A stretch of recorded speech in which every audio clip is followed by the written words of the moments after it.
Welcome back, my rubber hearts. Today we are breaking down two major European Union regulations that are reshaping how companies approach sustainability, responsibility, and transparency. The Corporate Sustainability Reporting Directive, or CSRD, and the Corporate Sustainability Due Diligence Directive, the CSDDD. These two directives are critical for industries like rubber manufacturing and tire production, as they require companies to both report on and actively manage their environmental and social impacts. To understand how these regulations are transforming the industry, let's first take a close look at what they mean. The Corporate Sustainability Reporting Directive, or CSRD, is an EU law that significantly expands the sustainability disclosure requirements for companies operating within or interacting with the European market. It replaces the Non-Financial Reporting Directive, the NFRD, and requires companies to not only disclose how sustainability issues impact their financial performance, but also how their operations impact society and the environment. This dual perspective is called double materiality, meaning companies must report on both how sustainability affects them and how they affect sustainability. It's not just about measuring carbon footprint or stating environmental commitments. It's about full transparency in how a company, its suppliers, and its business partners contribute to sustainability goals. The CSRD applies to large EU-based companies that meet at least 2 out of 3 key criteria: having a balance sheet total exceeding 25 million, generating net turnover above 50 million, or employing more than 250 people on average throughout the financial year. Non-EU companies are also affected, but the rule is a bit different from how it's often misunderstood. A non-EU company falls under the CSRD if it has a subsidiary or branch in the EU that meets these thresholds. It is important to clarify that the often quoted 150 million euro figure is not a direct CSRD requirement, but rather a threshold used in the CSDDD for non-EU companies with significant EU operations. Now, while the CSRD focuses on reporting, the Corporate Sustainability Due Diligence Directive, or CSDDD, focuses on action. It requires companies to actively identify, prevent, mitigate, and account for negative human rights and environmental impacts in their supply chains. This includes child labor, forced labor, deforestation, pollution, and worker exploitation.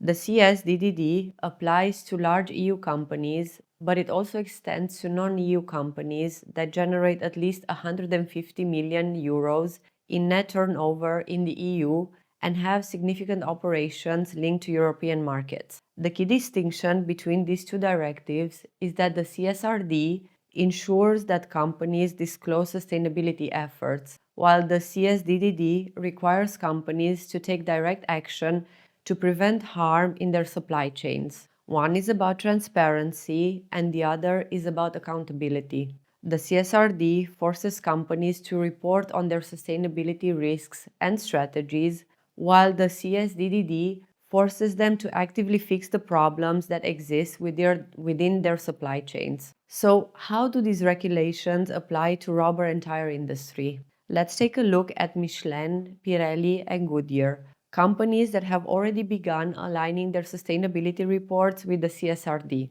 Their annual reports give us a window into how they are preparing for these stricter requirements. Michelin's 2023 Universal Registration Document integrates both a non-financial statement and a duty of care plan, aligning with CSRD disclosure requirements. The company reports on carbon emissions reductions, circular economy strategies, and the incorporation of renewable and recycled materials into its production processes. While Michelin's reporting is comprehensive, it's important to clarify that the EU taxonomy is a classification system rather than a direct CSRD requirement. Instead, companies like Michelin are expected to align with the European sustainability reporting standards, which dictate how sustainability metrics should be disclosed. Pirelli's 2023 annual report also aligns with CSRD principle through its Sustainability Strategy Report,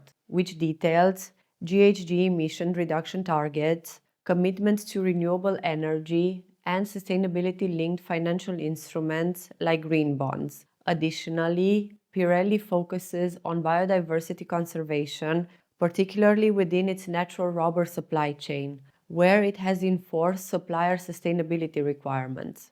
Goodyear's 2023 Corporate Responsibility Report follows a similar path, reporting Scope 1, 2, and 3 emissions, setting targets validated by the Science Based Targets Initiative, and integrating sustainable materials into its tire manufacturing. Beyond emissions, Goodyear also discloses policies on worker rights, supply chain transparency, and governance mechanisms to ensure compliance with sustainability goals. That covers the reporting side, which is CSRD driven. But when we shift to the CSDDD, the conversation changes from what companies report to what they are doing to actively prevent harm.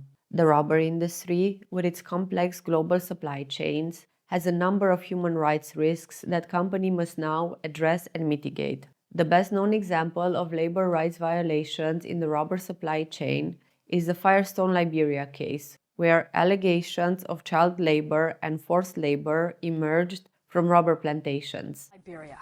This West African state is trying to rebuild after 14 years of bloody civil war. But it's not easy, what with rampant unemployment, poverty, crime, and lingering conflict. Liberia does, however, have natural resources to help it bounce back. Among those is rubber. Unfortunately, there are plenty of problems on the plantations, including those owned by Firestone, Liberia's biggest employer. The company is accused of low wages and poor working conditions, charges which Firestone contests. People in Power's Juliana Rufus visited Firestone's operations in Liberia. Workers reported that harsh production quotas forced them to involve their children in rubber tapping, leading to international scrutiny. This case underscored the urgent need for due diligence in sourcing natural rubber, ensuring that unethical labor practices are eliminated. Goodyear has also faced scrutiny regarding child labor risks in its supply chain. A 2021 disclosure report revealed child labor concerns on rubber plantations in Vietnam, where thousands of underage workers were found in hazardous conditions. Under the CSDDD, even if Goodyear wasn't directly responsible, it is required to ensure that its suppliers adhere to strict labor protections. Another major example is Pirelli's Mexico facility, where allegations of labor rights violations triggered an official U.S. investigation in 2024. The inquiry aimed to determine whether workers' rights had been violated under international trade agreements, once again highlighting the critical need for rigorous labor protections across the rubber industry. But labor violations aren't the only risk. Deforestation remains a huge issue in natural rubber sourcing, particularly in Southeast Asia, Africa, and Latin America.